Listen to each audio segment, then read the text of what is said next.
Good evening. Thank you for joining us. On tonight's programme, the families of soldiers ambushed and killed while on duty in Iraq brand the investigation into their deaths a farce. I'm deeply saddened by the lack of support over the last 23 years, but yeah, when you come to this court case, we're saying, you know, how are you going to represent us out there?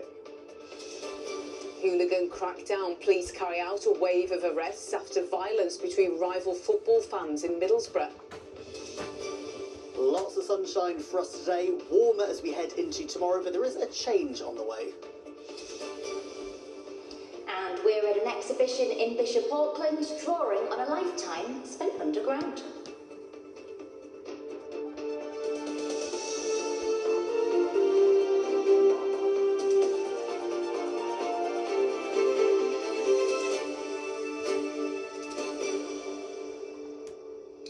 They've been fighting for answers for more than 20 years. But tonight, the families of two northeast soldiers who were killed in an ambush in Iraq have branded the trial into their deaths as a farce. Corporals Simon Miller from Washington and Paul Long from Tyne died, along with 4 other military policemen, when they came under attack from a 400-strong mob back in 2003. On the eve of new court action in Iraq, their parents say the insults to their sons' memories at home and abroad just keep coming. Greg Eastill reports. Strewn with bullet holes, these the walls of the police station in Iraq where 6 British redcaps were ambushed and killed when a mob stormed the building in 2003. Corporals Simon Miller from Washington and Paul Long from Tyne and Wear were both just in their 20s when they died. Lance Corporal Ben Hyde from Northallerton, also one of the 6 military policemen killed. Last year, a court in Baghdad found an Iraqi man guilty in his absence of murder for the parts he played in the killings. But Simon Miller's father, John, says he's now been told that man has handed himself in and is now facing a retrial instead of serving his life sentence. A retrial he's branded a farce. Yeah, I believe it will be a farce. He's going to turn up with witnesses, probably under duress from that town, and basically they'll say it wasn't him, we didn't see him there. Still grieving now for his son's loss, John's also angry that there's been no offer from the Ministry of Defence to provide legal representation for the families at the court hearing. All I'm told is that if you want to go, you can. I would advise against it. If you want a lawyer to represent you, here's a list of lawyers in Baghdad, which I would have to do of our own behest. And yeah, I find that incredible. After their bodies were brought back home, an inquest found the men had been left without the proper communications equipment to call for help on the day they died and insufficient ammunition. Paul Long's mother, Pat, fought without success for years for a new inquiry and says no one from the military has even bothered to let her know about the latest court action in Iraq, as she's not the official next of kin. I'm just his mum. I carried him for 9 months and I brought him up. He joined the army, and because he was married, I found out he was dead sitting on the bus on my own.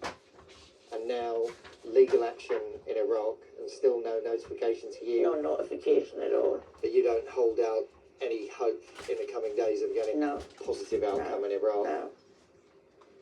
No. I've lost my son. He's up there. And he's in here. And he always will be. 23 years on, and the loss of those young lives on a foreign field still causing little else but heartache and anger back home. And Greg joins us in the studio now. So Greg, the Ministry of Defence has also commented today.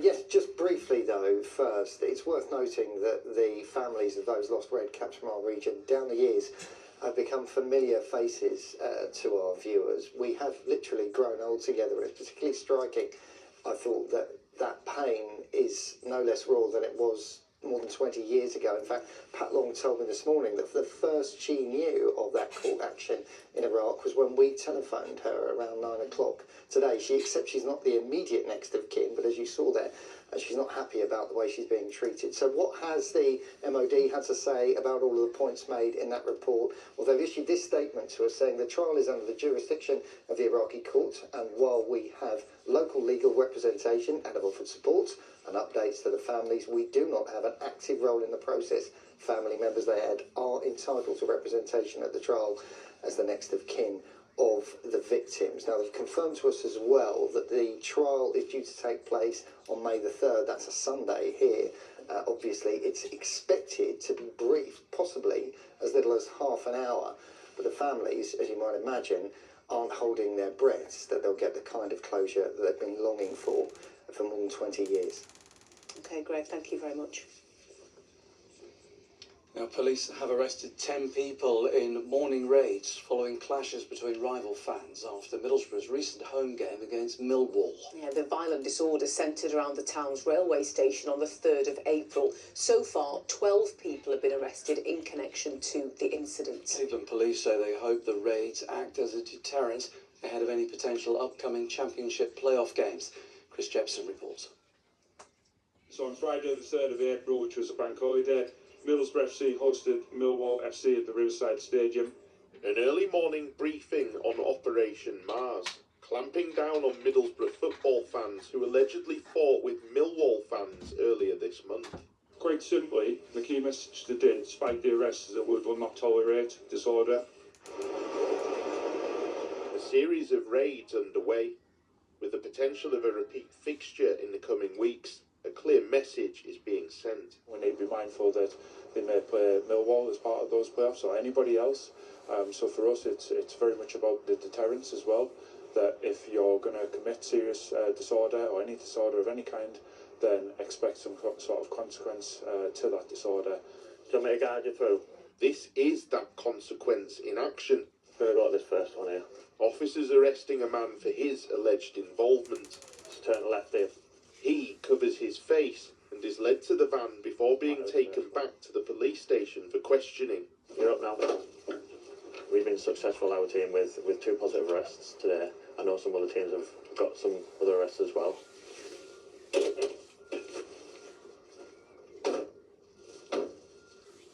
As part of those arrests, we've managed to locate some items of interest to ourselves, so we've seized those items. They're linked to those offences. You know, we're being robust, we're cracking down on the crime, and we won't tolerate any disorder at any football. After the match, some Middlesbrough fans congregated in a nearby pub down there before moving onto this street where they violently clashed with Millwall fans before that disorder continued into the station car park.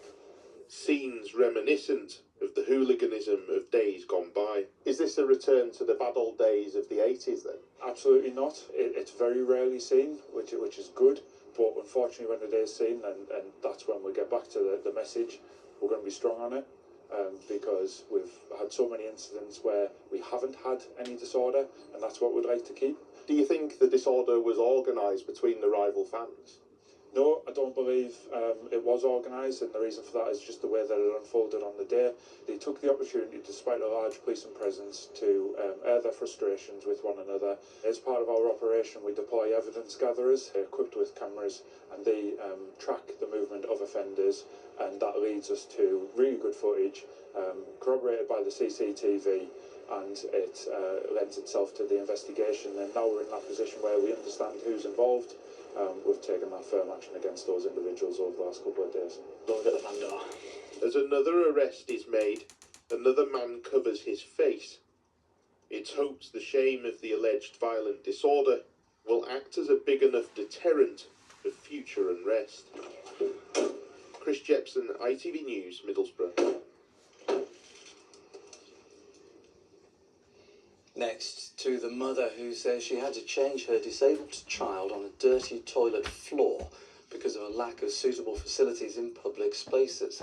Ella Dean, who's from York, says it gives her little girl, Ada, no dignity, and that it's leaving her whole family isolated. She's now started a petition calling for venues like shops and attractions to do more to help those facing a similar situation. Katie Oscroft reports. Ada has a brain injury and her vision is impaired. But with the right stimulation, she's made small but significant improvements. Her learning is based on experiences. So for Ada, it's all about physiotherapy, speech and language therapy, going out, emotional therapy. We love going to farms, seeing the animals and stuff, interacting with them, holding them. It gives her social development, it gives her understanding of the world in a way that you can't do in a textbook. But these days out are limited because of a lack of toilets where someone Ada's size can be changed. You have to change her on the floor. And this can become the unhygienic, undignified reality. We're talking about children with weak immune systems. We're talking about children with complex medical needs who need hygienic environments. Fully accessible toilets like this one are called changing places. Good morning. Could I have the code for the Silver Street Changing Places toilet in York? Disability campaigner Flick follows the instructions to get in. Why do you need my home postcode? But getting in isn't easy and takes several minutes. Okay. Thank you. People don't realise until they have a disabled child just how few there are. And of course, Ada is a disabled little girl now, but she'll turn into a disabled teenager and a disabled adult who will need changing places toilets. For our families, changing place toilets are the key that unlocks their communities. Without the appropriate facilities, people can't go out for the day. When we have planners and we have consultations, these families are so busy caring and getting on with the day job that they don't have time to respond often to the consultations, and so they remain invisible. And whilst the government says no one deserves to be treated unfairly because of their disability, Ada's needs continue to impact her big sister and her parents too. When I know that the facilities are not going to be available for Ada, it really restricts how long we can be there for, where we can go, how far we can travel. So it's becoming very isolating for us as a family. Ella has now begun a petition calling for Ada and others like her to have the same access to suitable toilets as everyone else. Katie Oscroft, ITV News, York. Now, for many of us, a summer holiday is something that we look forward to all year long. But recently there has been an unusual level of uncertainty to the travel industry. With the ongoing conflicts in the Middle East, which left British holidaymakers stranded, many travellers are now rethinking their destinations for the summer ahead. The Tonight programme, Charlotte Hawkins has been speaking to one man who saw missiles flying overhead in Dubai while at his hotel pool. Lee says that he will visit destinations closer to home instead after his experience earlier this year. It was just so high in the air and so loud and fast. It was just something that was alien, the noise and the whole thing about it was something I'd never heard before. And then it was just alerts on the phone, intermittent missile threat, stay indoors. That explosion we saw was literally while we were waiting to get our taxi to the airport, and there's just a couple of big whooshes over the top of the apartment, and it hit somewhere probably about half a mile away. Now, the full programme, Holiday Havoc, Where Should You Go, is coming up later here on ITV. It'll be on at 7:30. The ITV Evening News continues at 6:30 with Charlene White. The Prime Minister's heckled arriving at the scene of yesterday's terror attack in North London.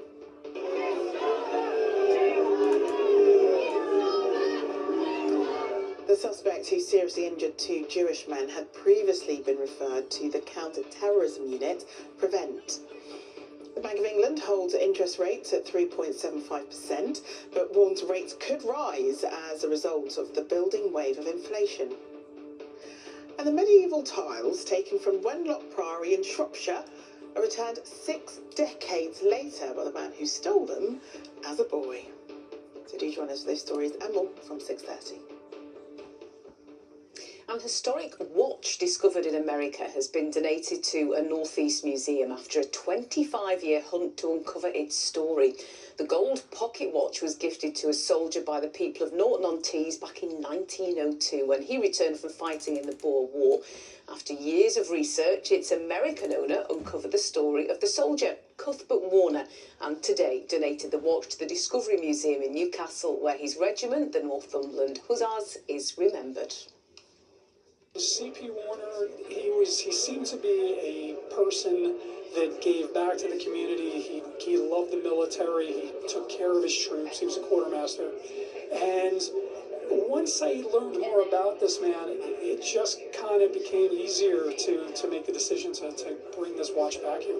To have this watch donated is a wonderful thing because it's a personal item, and so by doing the research into the individual, that helps us tell the story of the Northumberland Hussars, and it's great to be able to share this with the public. And next tonight to an exhibition in Bishop Auckland, drawing on a lifetime spent underground. Yeah, the work of County Durham miner and artist Tom McGuinness is being showcased at the Mining Art Gallery on what would have been his 100th birthday. His expressive works are celebrated for offering a personal insight into life as a miner. And our correspondent, Emily Reader, is at the exhibition for us now. Emily. Yes, this here shows a lifetime of work by this man here, Tom McGuinness, considered by many to be one of County Durham's most compelling artists, showing the harsh realities and also the real human side to life, quite literally at the coalface. Well, joining me now is one of the exhibition's curators, Anne. And what kind of work have we got on display here from Tom's collection? So we've brought together a range of really powerful, impactful oils. We wanted to show Tom at his best, but then we also wanted to show how good Tom was at drawing. So we've opened the exhibition with a section of portraits, the self-portrait that he started with, but then portraits of people that he knew really well, so his closest friends and family. And then we have pieces like this one behind me, the Night Bus, that shows how Tom's style changed. So from in the early days, he was focusing on portraiture, but then over the years, he became more expressionist in style, showing the miners around him who became stooped, hunched, bored by the work that they did. So in the Night Bus here, you can see these weary miners slumped over asleep.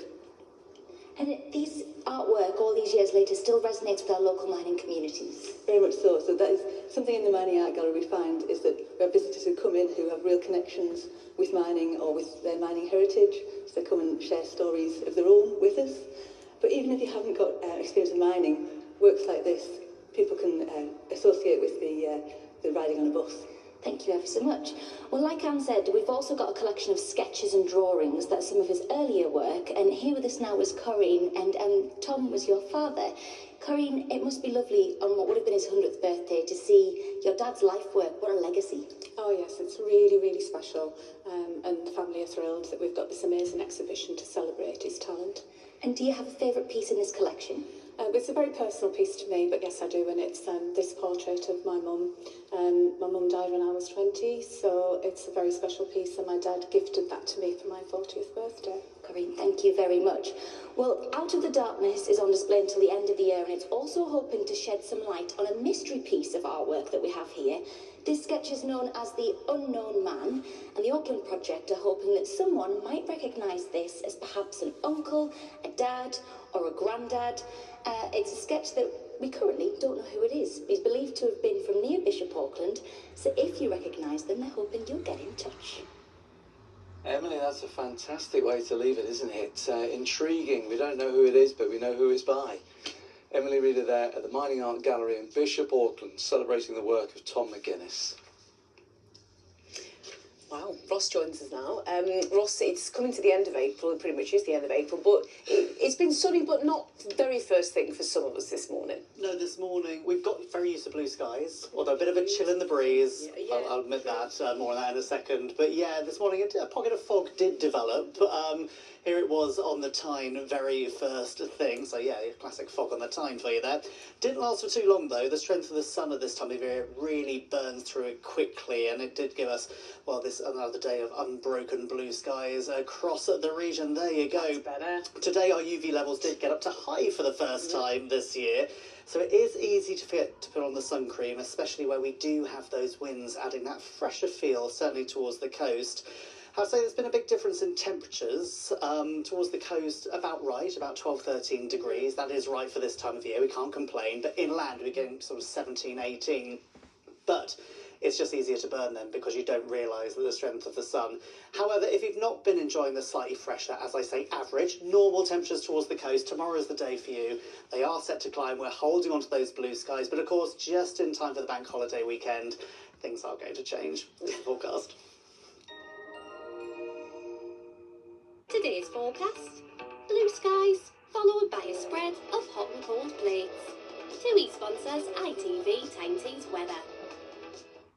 Lots of sunshine around as we end April and into May as well. Some beautiful blue skies. If anything, those temperatures warmer than we've had today, although it is still turning chilly overnight. Still a risk of a little bit of frost into tomorrow morning, and then into the bank holiday weekend. Things are becoming a bit more unsettled. At the moment, high pressure's just about clinging on towards the east, and so we hold on to the finer conditions for longer. From the west, though, through later tomorrow into the weekend, some showers start to roll their way through. Cloud amounts then coming and going through Saturday and Sunday. Sometimes showers, occasionally longer spells of rain, but in the mix too we do get those brighter breaks and sunny spells.